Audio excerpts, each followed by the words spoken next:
ಕರುನಾಡು times ಚಾನೆಲ್ನಲ್ಲಿ ಸುದ್ದಿ ಮತ್ತು ಜಾಹೀರಾತು ನೀಡಲು ಈ ನಂಬರ್ಗೆ ಕರೆ ಮಾಡಿ.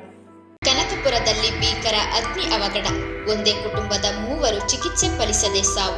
ಕನಕಪುರ ಜಿಲ್ಲೆಯ ಕನಕಪುರ ನಗರದಲ್ಲಿ ಸಂಭವಿಸಿದ ಭೀಕರ ಅಗ್ನಿ ಅವಘಡದಲ್ಲಿ ಗಂಭೀರವಾಗಿ ಗಾಯಗೊಂಡಿದ್ದ ಒಂದೇ ಕುಟುಂಬದ ಮೂವರು ಚಿಕಿತ್ಸೆ ಫಲಕಾರಿಯಾಗದೆ ಸಾವನ್ನಪ್ಪಿರುವ ಘಟನೆ ಹೃದಯ ವಿದ್ರಾವಕವಾಗಿದೆ. ತಿಂಡಿ ತಯಾರಿಸುವ ವೇಳೆ ಅಡುಗೆ ಅನಿಲ ಎಲ್ಪಿಜಿ ಸೋರಿಕೆಯಾಗಿ ಬೆಂಕಿ ಹೊತ್ತಿಕೊಂಡು ಪರಿಣಾಮ ಇಡೀ ಕುಟುಂಬವೇ ವಿದ್ಯಾ ಆಟಕ್ಕೆ ಬಲಿಯಾಗಿದೆ. ಕನಕಪುರ ನಗರದ ಅಮರನಾರಾಯಣ ಬ್ಲಾಕ್ನಲ್ಲಿ 4 ದಿನಗಳ ಹಿಂದೆ ಈ ದುರ್ಘಟನೆ ಸಂಭವಿಸಿತ್ತು.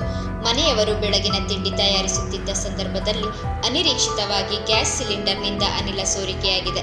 ಅನಿಲ ಸೋರಿಕೆಯಾದದ್ದು ಗಮನಕ್ಕೆ ಬರುವ ಮುನ್ನವೇ ಬೆಂಕಿ ಹತ್ತಿಕೊಂಡಿದ್ದು, ಕ್ಷಣಾರ್ಧದಲ್ಲಿ ಬೆಂಕಿ ಇಡೀ ಮನೆಗೆ ವ್ಯಾಪಿಸಿದೆ. ಈ ಅಗ್ನಿ ಅವಘಡದಲ್ಲಿ ಮನೆಯಲ್ಲಿದ್ದ ಸಿದ್ದರಾಜು, ಅವರ ಪತ್ನಿ ಚಂದ್ರಮ್ಮ ಹಾಗೂ ಪ್ರಶಾಂತ್ ತೀವ್ರವಾಗಿ ಸುಟ್ಟು ಗಾಯಗಳಿಗೆ ಒಳಗಾಗಿದ್ದರು. ಗಾಯಾಳುಗಳನ್ನು ತಕ್ಷಣವೇ ಬೆಂಗಳೂರಿನ ವಿಕ್ಟೋರಿಯಾ ಆಸ್ಪತ್ರೆಗೆ ದಾಖಲಿಸಿ ತೀವ್ರ ನಿಗಾ ಘಟಕದಲ್ಲಿ ಚಿಕಿತ್ಸೆ ನೀಡಲಾಗುತ್ತಿತ್ತು. ಆದರೆ ಗಾಯಗಳು ಗಂಭೀರವಾಗಿದ್ದ ಕಾರಣ ಕಳೆದ 4 ದಿನಗಳ ಹೋರಾಟದ ಬಳಿಕ ಮೂವರು ಚಿಕಿತ್ಸೆಗೂ ಸ್ಪಂದಿಸದೆ ಕೊನೆಯುಸಿರೆಳೆದಿದ್ದಾರೆ. ಒಂದೇ ಕುಟುಂಬದ ತಂದೆ, ತಾಯಿ, ಮಗ ಮೂವರು ಸಾವನ್ನಪ್ಪಿರುವುದರಿಂದ ಕನಕಪುರದ ಅಮರನಾರಾಯಣ ಬ್ಲಾಕ್ನಲ್ಲಿ ಮೌನ ಆವರಿಸಿದೆ.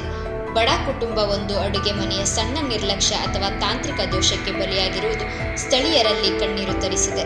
ಘಟನೆ ಸಂಬಂಧ ಕನಕಪುರ ಟೌನ್ ಪೊಲೀಸ್ ಠಾಣೆಯಲ್ಲಿ ಪ್ರಕರಣ ದಾಖಲಾಗಿದ್ದು, ಪೊಲೀಸರು ಸ್ಥಳಕ್ಕೆ ಭೇಟಿ ನೀಡಿ ಪರಿಶೀಲನೆ ನಡೆಸಿದ್ದಾರೆ. ಅಗ್ನಿ ಅವಘಡಕ್ಕೆ ನಿಖರ ಕಾರಣವೇನು ಎಂಬುವ ಬಗ್ಗೆ ತನಿಖೆ ಮುಂದುವರೆದಿದೆ.